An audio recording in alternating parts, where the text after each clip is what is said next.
도와주시어서 오늘 각자에게 주시는 귀한 말씀들을 잘 들을 수 있도록 하나님께서 인도하여 주시옵소서. 귀한 말씀을 통해서 삶의 현장에서 그 말씀이 살아 움직이게 하시고 적용하게 하셔서 살아계신 하나님을 힘있게 의지하며 승리하는 삶으로 매일매일 저희들을 인도하여 주시옵소서. 감사드리며 예수 그리스도의 이름으로 기도드리옵나이다. 아멘. 우리가 사람과의 관계 가운데 때로는 그 사람과 더 친밀한 관계를 갖고 싶다, 또 더 친밀한 관계를 또 갖기를 원한다. 그럴 때 우리가 흔히 이런 인사말을 합니다. 우리 다음에 같이 한번 꼭 밥 같이 먹어요. 함께 밥 먹읍시다. 함께 밥을 먹는다라는 것은 당신은 나에게 굉장히 소중한 사람입니다. 당신이 내 삶 중에 가장 가치 있는 사람들 중에 한 분이십니다 라는 의미가 될 것입니다. 오늘 본문에서 예수님이 부활하셔서 공식적으로 세 번째 제자들에게 나타나시는 사건입니다. 예수님이 그들을 위해서 식탁을 준비해 주시고 또 그들과 함께 아침 식사를 하는 내용이 나옵니다. 예수님께서 부활하신 후 나타나셔서 준비하신 그 영광스러운 식탁, 그곳에서 그 제자들이 예수님을 대했던 그 감동의 순간들 한번 상상해 보지 않겠습니까? 우리가 그런 마음으로 오늘 우리도 똑같은 이 시간에 예수님께서 우리를 위해서 영광스러운 식탁을 마련해 주시고 우리 한 사람 한 사람을 초대해 주십니다. 이 시간에 말씀을 듣는 이 시간, 예수님이 우리와 같이 그 제자들 중에 한 사람이 우리가 되어서 또 우리에게 각자에게 주시는 그 하나님의 음성을 이 시간에 꼭 들으시기를 부탁드립니다. 오늘 1절 말씀에 그 후에라고 시작이 됩니다. 그 후에, 그럼 이전에 21장, 이전에 20장에 있었던 내용들이 이제 조금만 제가 간략하게 설명을 해드리면, 예수님께서 안식 후 이제 첫날 저녁 때 제자들이 유대인이 두려워서 그들이 부활하셨던 예수님을 소리 들었지만 두려워서 그들이 한 곳에 모였습니다. 두려움 가운데 모여있는 이 제자들을 향하여서 예수님께서 나타나셔서 너희들은 나를 왜 못 믿냐 이렇게 말씀하시지 아니하시고 평강이 있으라, 성령 충만함을 받으라 말씀하십니다. 제자들은 부활하신 주님을 보고 기뻐합니다. 근데 그때 그 자리에는 도마가 없었습니다. 이 도마는 내 손가락으로 그 못 박은 그 손을 넣고 내 손을 가지고 그 옆구리를 만져보지 않고는 내가 그 예수님이 살아계신 것을 알지 못하겠다라고 의심을 합니다. 여드레가 지난 후 예수님의 제자들과 도마가 함께 있을 때 주님께서는 다시 한번 나타나 주십니다. 그때 의심 많았던 이 도마는 그 부활하신 예수님을 확인한 후에 이렇게 고백합니다. 나의 주이시고 나의 하나님이시나이다. 이렇게 고백을 한 후에 이제 다시 그 후에 오늘 사건에 이제 전개가 되는 것을 볼 수 있습니다. 오늘 장소는 디베랴 호수입니다. 이 호수는 갈릴리 호수와 같은 이름입니다. 이곳에 시몬 베드로, 도마, 세베대의 아들들, 또 다른 제자 둘, 나다나엘, 이렇게 7명이 지금 이 디베랴 호숫가에 모여 있습니다.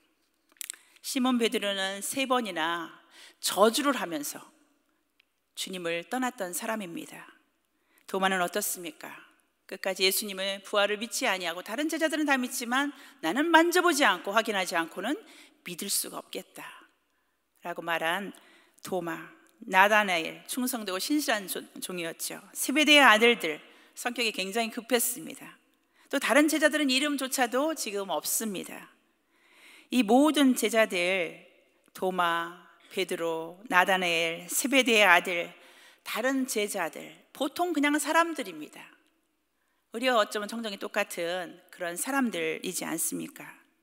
근데 이 모든 대표할 수 있는, 보통 사람을 대표할 수 있는 이 사람의 우리가 한 사람이 되어서 그곳에 앉아서도 전혀 이상하지 않을 정도로 우리도 보통 사람으로 그 자리에 앉아 있다라고 우리는 또 생각할 수가 있습니다. 3절에 보면 시몬 베드로가 이렇게 이야기합니다.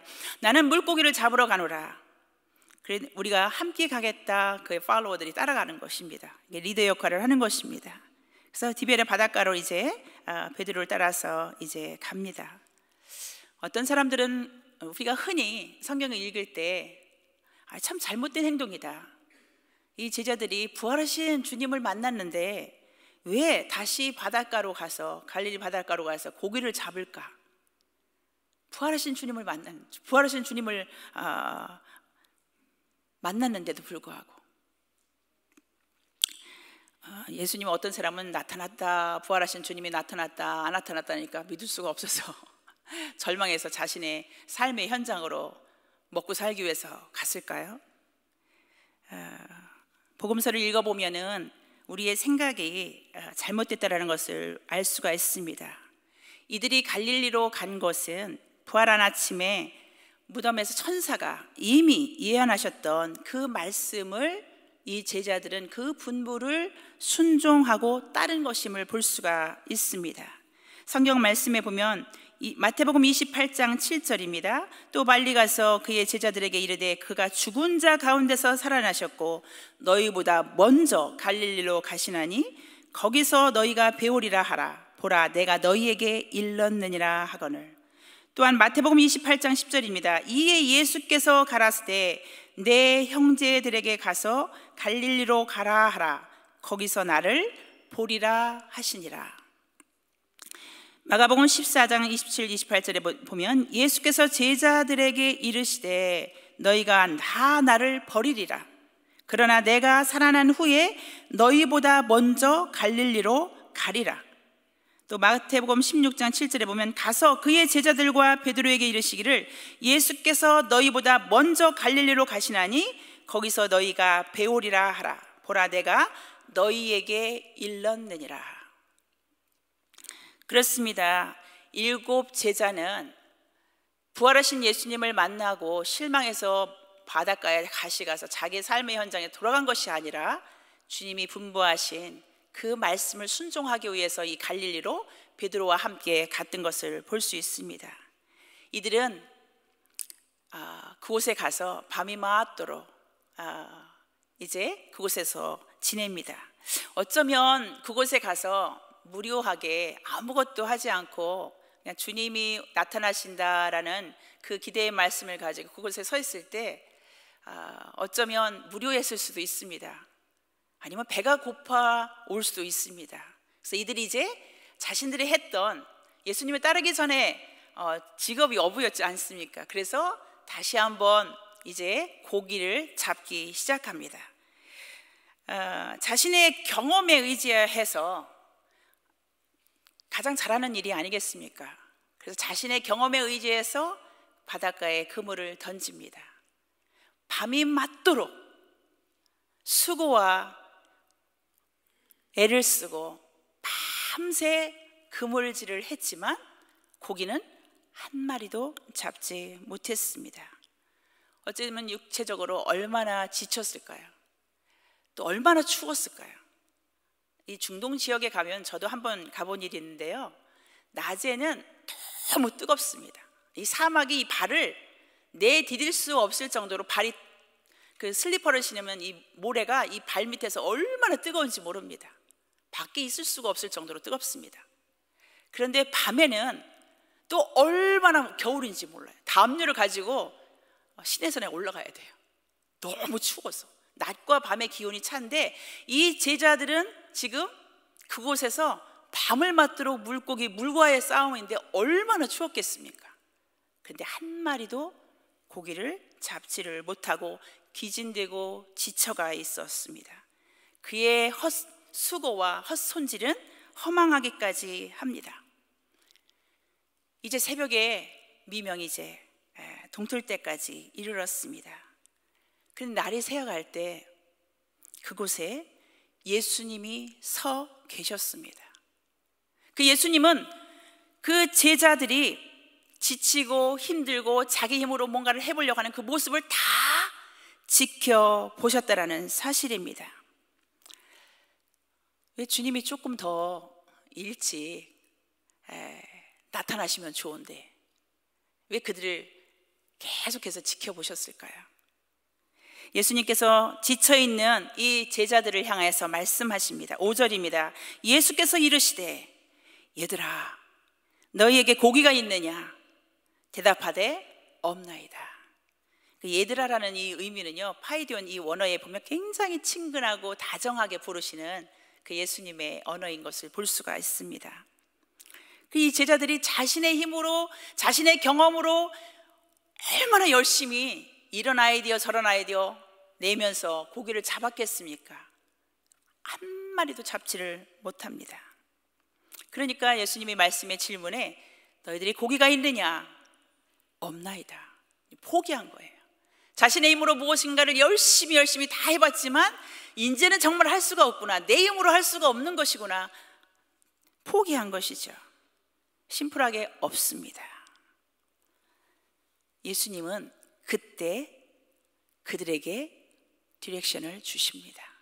우리의 삶에도 부활하신 예수님, 예수 그리스도를 만나고 내 삶의 주인이고 내 삶의 전부라고 고백하지만 우리의 삶의 현장에 살아갈 때 정말 그 하나님과 그 하나님 말씀에 의지해서 그 말씀 가운데 그분과 함께 우리가 삶을 살아가는가.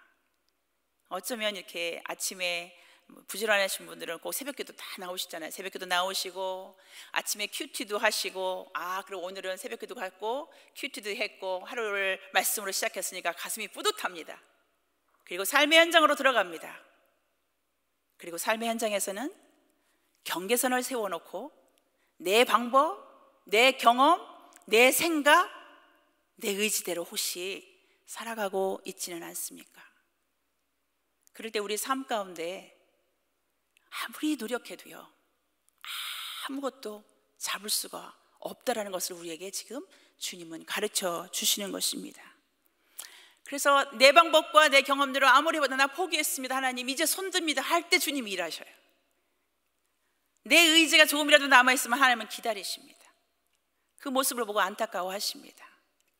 오늘 제자들도 보면 그들이 없나이다, 이제 밤을 새서 이 모든 것들을 했지만 이제 내 방법과 내 아이디어는 정말 이제는 할 수가 없습니다, 하나님, 이런 마음이었겠죠. 없습니다 라고 얘기했을 때 예수님께서 이렇게 말씀하십니다. 이르시되 그물을 배 오른편에 던져라, 그리하면 잡으리라 하시니 이에 던졌더니 물고기가 가득 그물에 찬 것을 볼 수가 있습니다.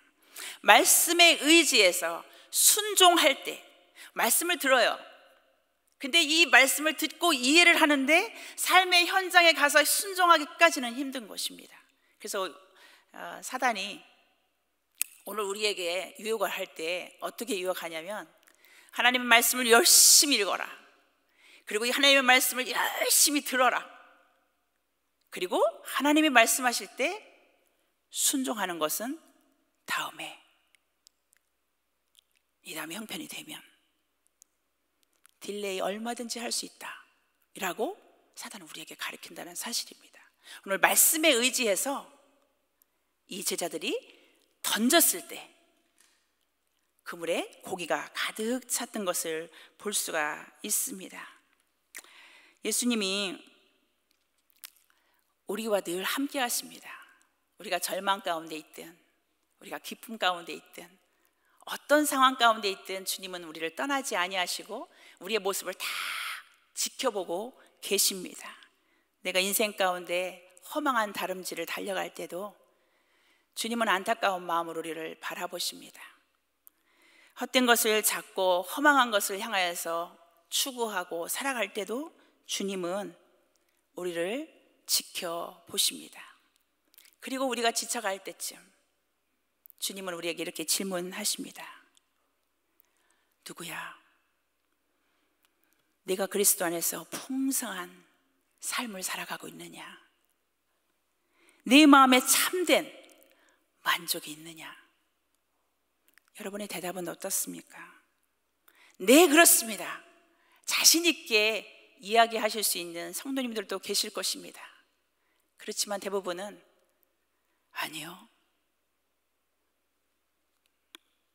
마음이 갈증이 있습니다. 내 마음이 공허합니다. 어떤 때는 실망스러운 일들이 너무 많아서 절망할 때도 참 많습니다. 기쁘지 않습니다. 주님은 우리의 정직한 대답을 기뻐하십니다. 정직한 마음으로 주님 앞에 나아갈 때 주님은 거절하지 않으십니다. 완전한 사람을 요구하는 것이 아니라 주님은 상한 마음으로 주님 앞에 오는 자를 내가 멸시하지 않겠다. 정직한 마음으로 주님 앞에 쏟아낼 때 주님이 그것을 기뻐하세요. 제자들이 없나이다라는 대답을 할 때 디렉션을 주셨던 것처럼 정직한 고백을 통하여서 하나님이 우리의 인생길에 디렉션을 가르쳐 주시고 우리의 도움이 되어 주셔서 우리를 인도해 나가신다라는 사실입니다. 가라사대 그물을 배 오른편에 던져라. 다 해봤습니다. 밤새 해봤습니다. 말도 마십시오. 그거는 어떻게, 그렇지 않습니다. 이 바다에는 아예 물고기 자체가 없습니다. 아마 이렇게 우리의 경험으로 그것을 순종하지 못할 수도 있었었는데 이 제자들은 그 말씀에 의지해서 순종했던 것을 볼 수가 있습니다. 그때 예수의 사랑하는 제자가 베드로에게 저분이 주님이시오 알려줘요. 베드로가 벗고 있다가 주라 하는 말을 듣고 겉옷을 두른 후에 막 바다로 뛰어 들어갑니다. 그리고 그들이 잡은 그 고기들을 끌고 작은 배에서 끌고 올라올 때 숯불에 아름다운 연기가 모락모락 올라가고 그렇게 추웠잖아요. 불빛과 따뜻한 떡이 식탁에 준비된 것을 보게 됩니다. 예수님이 생선 가진 것을 더 가지고 오너라.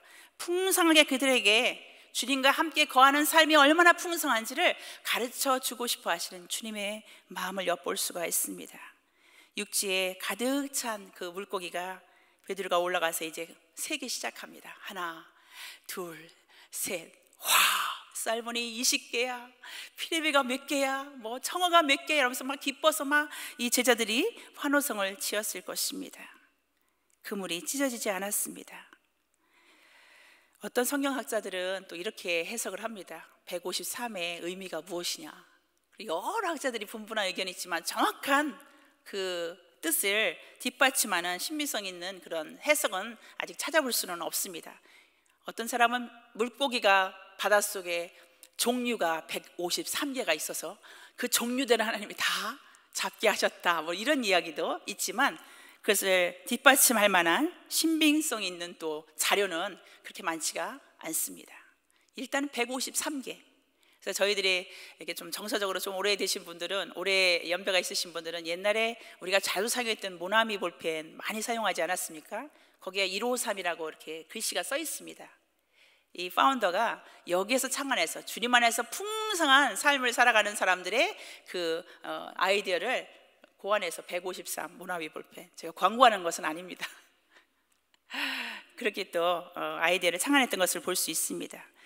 예수께서 고기를 잡고 세고 있는 제자들을 향하여서 말씀하십니다.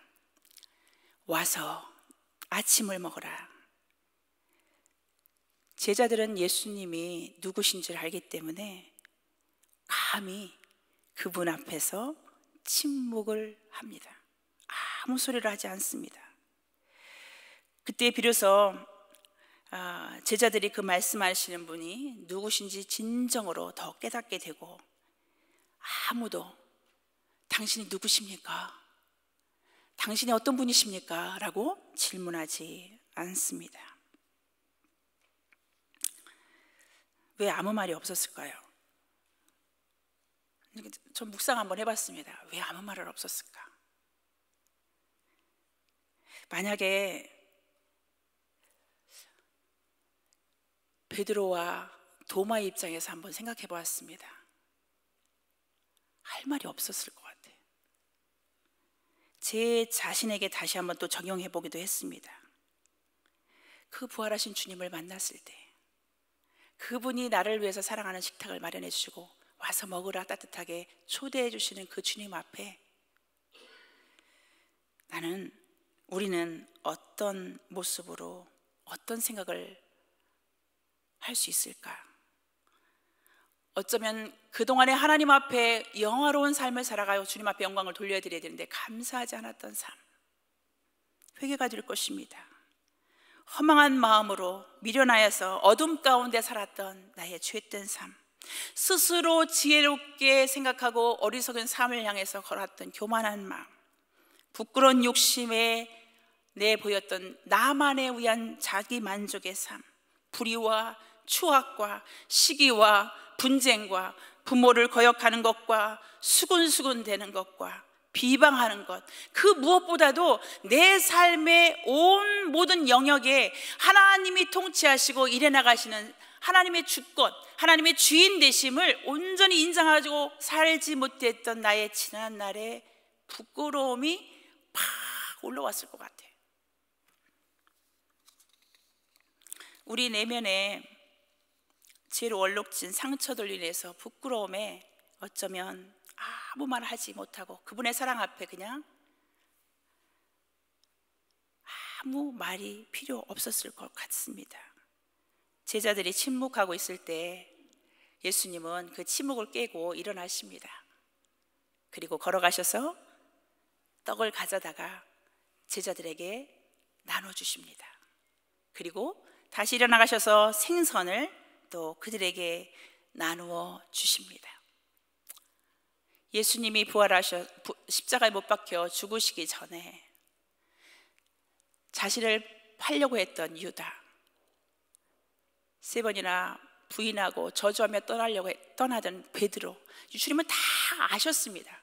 그럼에도 불구하고 그 예수님은 십자가에 못 박히기 전 그들의 발을 친히 다 씻으셨던 것처럼 오늘도 그 예수님은 그 제자들을 향하여서 그 사랑을 끊임없이 일관되게 변함없이 내가 너무 중요하다, 나는 너와 함께 하기를 원한다, 그 하나님의 사랑의 메시지를 우리는 발견할 수가 있습니다. 이 본문을 통해서 예수님이 왜 제자들에게 3번 나타나셔서 가르쳐 주고자 하시는 메시지가 있을 것입니다. 오늘 본문을 통해서 제가 3가지로 한번 요약을 해보았습니다. 첫 번째는 하나님의 아들 예수 그리스도가 하나님의 아들이심을 믿게 하려 함이었습니다. 의심 많았던 제자를 찾아가셔서 책망보다는 그 의심을 다 풀어주시고 옆구리에 손을 넣게 해보시고 손가락으로 만져보게 하시고 예수님이 말씀하신 그 분이 하나님의 아들 예수 그리스도가 내가 참 구원자다, 내가 참 길이고 진리고 생명이다 말씀하시며 그 말씀을 더 확증하기를, 어떤 상황과 어떤 여건에 의해서 흔들리지 아니하도록 이 예수님은 그 내가 구원자의 심을 이 제자들에게 확실하게 가르쳐 주고 싶어 하셨습니다. 요한복음 14장 6절에 보면 예수께서 가라사대 나는 길이요 진리요 생명이니 나로 말미암지 않고는 아버지께로 갈 자가 없노라. 주님은 이 진리의 말씀을 이 제자들이 어떤 환경 가운데 흔들리지 않도록, 어떠한 사람의 말에 흔들리지 아니하도록, 어떠한 환경에 처하더라도 이 진리가 이들의 마음 가운데 견고하게 설 수 있도록 3번이나 나타나셔서 친히 주님의 그 사랑을 보여주신 것입니다. 두 번째는 예수님과의 친밀한 교제의 중요성을 가르쳐 주십니다.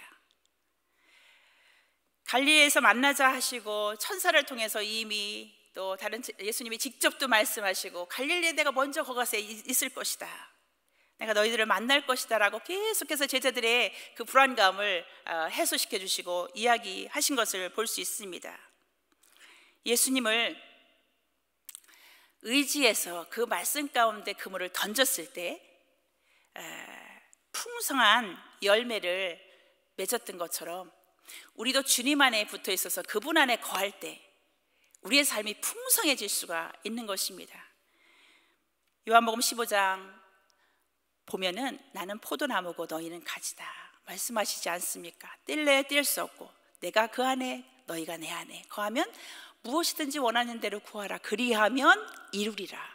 주님 안에 거하는 삶이 풍성한데 우리는 주님을 세워두고 우리의 방법과 우리의 경험과 우리의 지식으로 막 추구해서 갑니다. 가다 보면 결국에 끝까지 가서 지칠 때쯤 해서 그때야 주님이 보이는 경우가 참 많지 않습니까? 그렇게 하기를 원하지 않습니다. 주님은 나는 너와 친밀하게 관계 가운데 나아가고 싶다. 그래서 성경에 보면 주님이 얼마나 우리와 친밀해지고 싶어 하시냐 하면요, 말씀 가운데 계속 보면 난 너가 너무 소중하다, 나와 함께하자, 나와 교제하자, 이런 말씀들이 참 많습니다. 예수 그리스도 인해서 첫 번째 그리스도 안에서 너가 새로운 피조물이다. 그런즉 누구든지 그리스도 안에 있으면 새로운 피조물이다. 너희가 내 안에 있으면 새로운 피조물이다. 그런즉 이전 것은 지나갔으니 보라 새 것이 되었도다.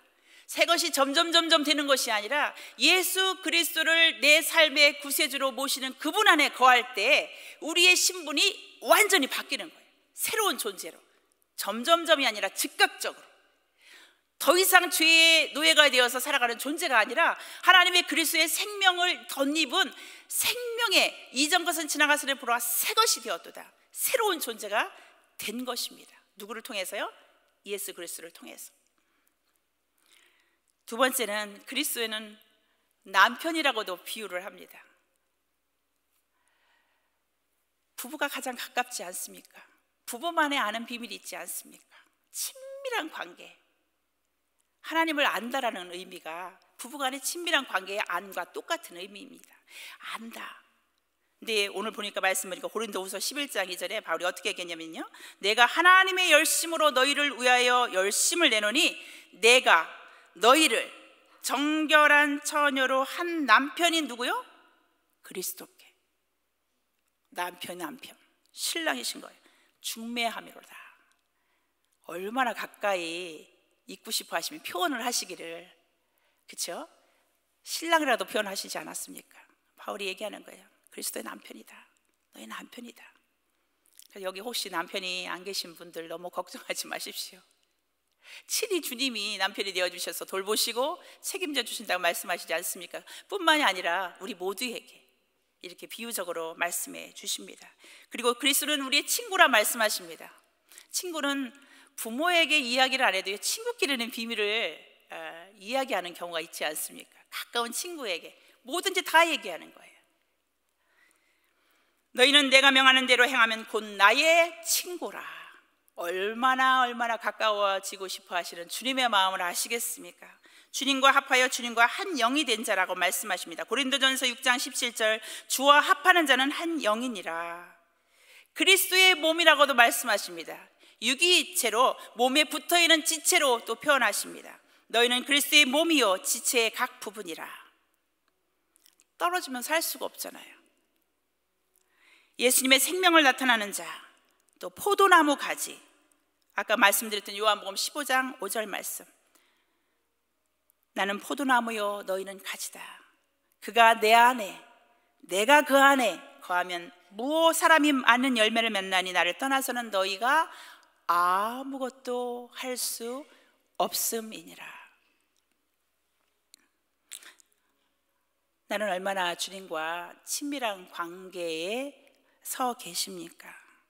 오랫동안 신앙생활을 10년, 20년, 30년 그렇게 신앙생활을 해온다 하지만 40년, 50년 되신 분들도 계실 것입니다. 그 내 삶의 그냥 언저리에 그냥 예수님을 그냥 세워만 두시고 내 경험과 내 생각과 내 의지대로 내가 그 일에 집중하고 막 내 길을 가고 있지는 않으십니까? 내 모습을 주님께서 바라보시고 발버둥 치며 살아가는 그 모습을 보시고 나를 바라보아라. 너의 허망함과 너의 갈증을 채워줄 분은 나 예수 그리스도,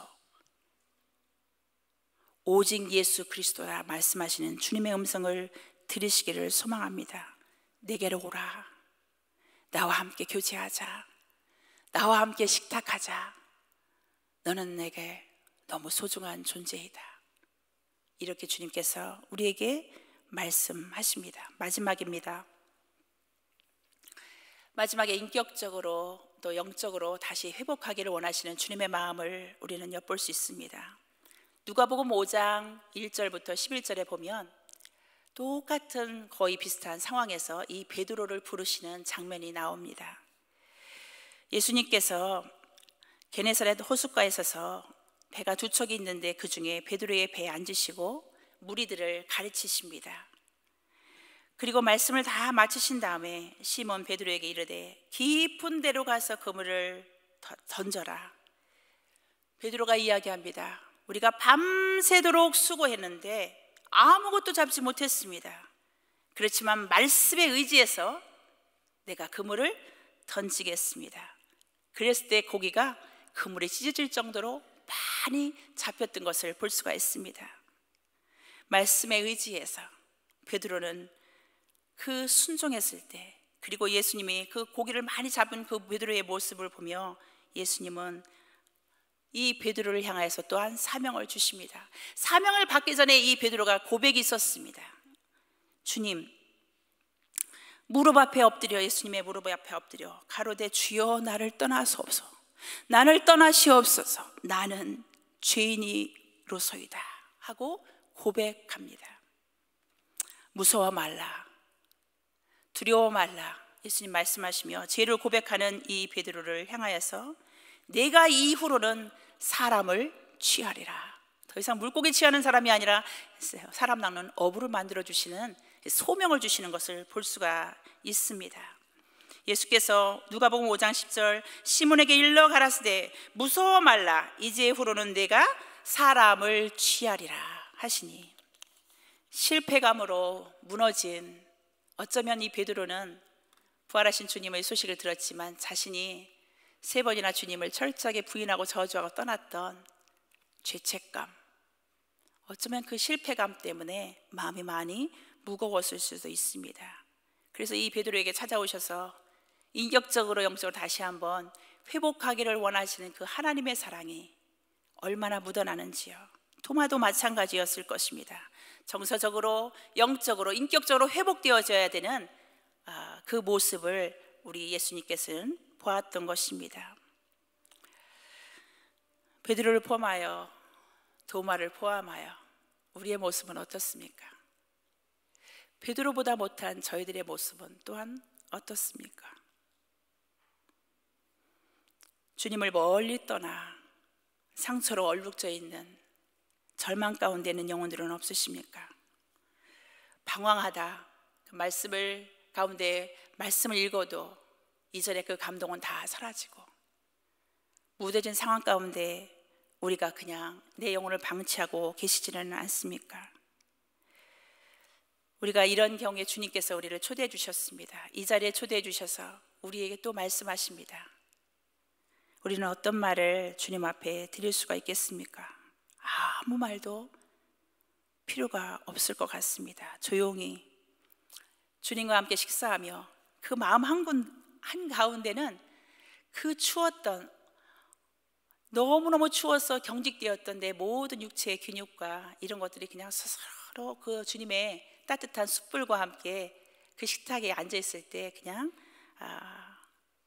따뜻한 온기로 나를 덮고, 또 추웠던 서늘한 새벽 공기는 아마 훈훈하게 그 식탁의 자리가 만들어가지고, 또 우리 마음 가운데는 주님을 만났던 그 사랑했던 그 사랑을 깊이 깨달았기 때문에 그 감동의 여운이 우리를 아무 말 없게 만들지는 않을지요. 말씀을 정리합니다. 진정으로 우리의 생명의 길은 예수 그리스도 한 분이심을 신뢰하시기 바랍니다. 영원한 생명의 길로 인도하시는 이 땅의 삶이 영원하지 않지 않습니까? 우리의 생명의 유한함을 알게 하사 우리로 지혜로운 삶을 살아가게 해달라고 기도했던 것처럼 우리의 삶의 남은 삶이 어디를 향해서 가고 있는지, 지금도 계속해서 내 의지와 내 경험대로 헛고생을 하면서 헛손질을 하고 있지는 않으십니까? 진리신 예수 그리스도 앞에 나아가십시오. 그분 앞에 삶의 디렉션과 방향성을 응답을 받고 주님 앞에 한 걸음씩 나아가시기를 소망합니다. 그분은 우리를 친밀감으로 한 사람 한 사람을 난 네가 너무 중요해, 나와 함께 밥을 같이 한번 먹어보자, 나와 함께 시간을 한번 보내고 싶지 않니?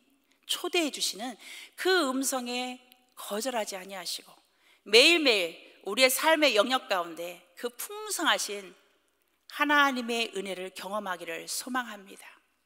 겨울에 나무가 죽어 있는 것 같아요. 아무 잎사귀도 없습니다. 근데 생명은 살아있어요. 봄이 되면 햇빛을 받고 따뜻한 온기와 함께 물과 적절한 햇빛을 받기 시작하면 땅에서부터 열기가 나무에 올라오면서 푸릇푸릇 새싹이 나고 잎사귀가 나고 꽃이 피고 풍성한 열매 가운데 열리지 않습니까? 주님은 우리와 친밀한 관계 가운데 우리의 삶이 이 땅 가운데 구원받은 것으로 그냥 멈춰만 있지 아니하고 우리의 삶을 통해서 풍성한 열매를 맺기를 원하시는 것이 주님의 소원이세요. 저와 여러분을 향한 내 안에 거하라는 거죠. 내가 너희 안에 거할 거다. 그럼 무엇이든지 원하는 대로 구할 때 내가 풍성하게 이룰 것이다. 왜냐면 내 경험대로 내 경험대로 나갈 때 열매가 없습니다.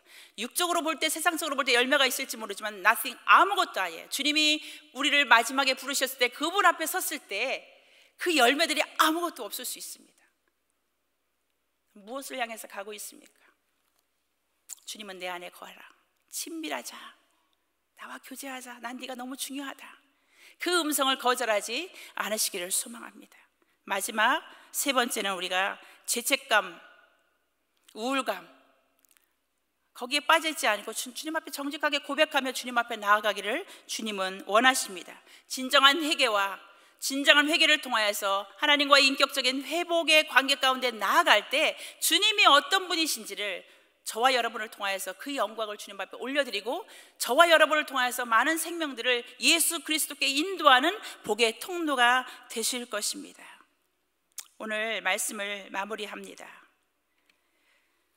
영광스러운 식탁으로 우리를 초대해 주시는 주님, 그 사랑에 반응하기를 소망합니다. 나를 용납해 주시는, 나 있는 그대로의 모습을 나를 받아주시는 그 주님, 나를 일으켜 세워주시고 다시 손 내미시며 나를 세워주시기를 원하시는, 풍성한 삶 가운데 인도하기를 원하시는 주님, 그 주님 앞에 우리가 나아가기를 소망합니다. 이 시간에 우리가 함께 마무리하면서 기도하기를 원합니다. 조용히 오늘 말씀을 통해서 주신 그 주님의 음성을 들으시기를 소망합니다. 반주 조금 해주시고요. 주님이 오랫동안 우리를 기다려 주셨습니다. 이 시간에 그냥 주님 앞에 정직하게 고백하십시오. 주님, 나를 오랫동안 기다려 주셔서 감사합니다. 나의 구원자이시며 영원한 생명으로 이끌어 주시는 참 구세주이심을 고백합니다. 세상의 어떤 유혹과 세상의 어떤 사람이, 어떤 사건이 나의 믿음을 흔들지 못하도록 주님의 사랑으로 나를 꼭 붙들어 주십시오. 그냥 구원받고 그곳에 머물러 겨울나무처럼 앙상하게 서 있는 것이 아니라 주님 안에 거함으로 풍성한 삶의 열매로 주님께 영광을 올려드리기를 소망합니다. 주님, 나를 인도해 주십시오. 주님 안에서 진정한 회복을 통해서 어떤 어둠의 권세도 나를 넘어뜨리지 못하도록 사랑의 울타리로 나를 보호하여 주십시오. 이 시간에 잠깐 시간을 드립니다. 기도하겠습니다.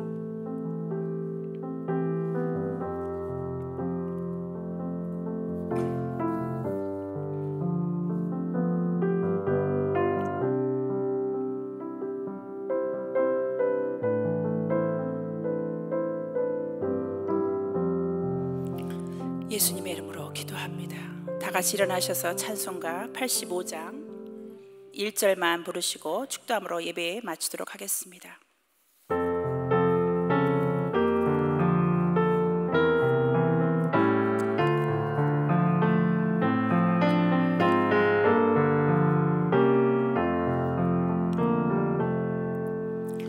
구주